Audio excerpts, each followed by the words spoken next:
Saudara, coba kalian bayangkan, kalau Maria yang rendah hati itu melihat orang menyembah patung dirinya, meminta doa kepadanya, mencium kakinya, apakah dia akan bangga?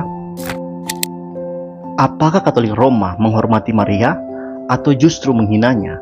Ketika tradisi mengambil tempat firman dan kasih ilahi tergantikan oleh kultus religius. Setiap kali orang Protestan berbicara soal Maria, kita sering dituduh, kalian gak menghormati Maria, kalian gak tahu betapa suci dan pentingnya Maria. Saudara, hari ini saya mau berikan kalian cermin. Pertanyaannya adalah, benarkah Katolik Roma menghormati Maria? Atau sebenarnya mereka telah menghina Maria lebih dari siapapun di bumi ini? Saudara, ini bukan fitnah. Ini logika rohani dan kasih pada kebenaran. Mari kita uji bersama, saudara. Siapakah Maria menurut Alkitab? Alkitab dengan jelas menggambarkan Maria sebagai perawan saleh yang taat dan rendah hati. Lukas pertama 38. Ibu Yesus secara manusiawi, tapi bukan ibu Allah secara kekal. Wanita yang memuliakan Allah, bukan yang minta dimuliakan. Maria sendiri bilang, jiwaku memuliakan Tuhan dan hatiku bergembira karena Allah, juru selamatku. Lukas pertama ayat 46-47. Bahkan Maria mengakui bahwa ia membutuhkan juru selamat. Artinya Maria tahu dirinya bukan tanpa dosa. Tapi sekarang coba lihat bagaimana Roma Katolik memperlakukan Maria, saudara.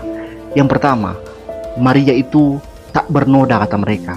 Dogma tahun 1854. Maria dikatakan dikandung tanpa dosa asal. Tapi ini berarti Maria tidak butuh Kristus sebagai juru selamat. Jadi Maria disamakan dengan Yesus. Itu penghormatan atau justru perampokan peran Allah? Yang kedua, Maria disebut diangkat ke surga tahun 1950. Maria diangkat ke surga dengan tubuhnya tanpa dasar Alkitab. Mirip pemujaan Dewi Yunani, bukan Ibu Yesus di Bethlehem. Yang ketiga, gelar Ratu Surga, pengantara, bahkan Koredentrix. Katolik menyebut Maria dengan semua gelar itu, dan bahkan Maria dibilang ikut menebus dosa. Tapi ini menghina salib Kristus dan menyeret Maria ke posisi yang tidak pernah ia klaim. Semua ini bukan penghormatan, saudara. Ini adalah peletakan beban ilahi di pundak manusia biasa. Ini bukan kasih, tapi pelecehan rohani.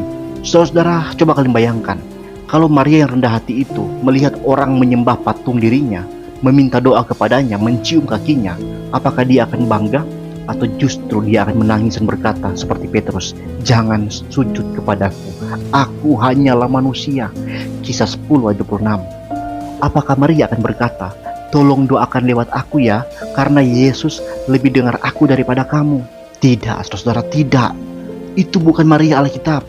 Itu adalah Maria versi mitologi Katolik, dan menghancurkan citra asli wanita yang paling diberkati itu.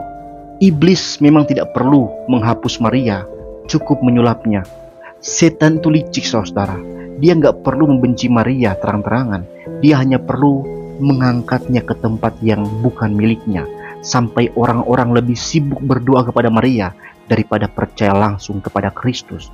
Ini bukan penghormatan, ini bentuk penyembahan berhala yang jelas. Dengan hal itu, Maria itu dihina dengan semua konsep-konsep praktik seperti itu, karena ia telah dijadikan alat saingan terhadap putranya sendiri. Ya, saudara-saudara, kembalilah kepada Alkitab dan mari kita pulihkan Maria di tempat yang seharusnya demi hormatnya dirinya. Kami tidak membenci Maria, kami justru ingin mengembalikan kehormatannya yang sejati sebagai wanita yang rendah hati, Ibu Yesus dalam perencanaan penebusan, teladan iman, tapi bukan objek doa, yang memuliakan putranya, bukan mencuri posisinya. Jika Anda Katolik dan mengasihi Maria, jangan biarkan dia dijadikan berhala oleh saudara-saudara Anda. Hargailah dia sebagaimana Alkitab menghargainya, karena pada akhirnya yang menghormati Maria adalah setia pada firman, bukan yang membuat patung dan menyuap emosi. Back to the Bible.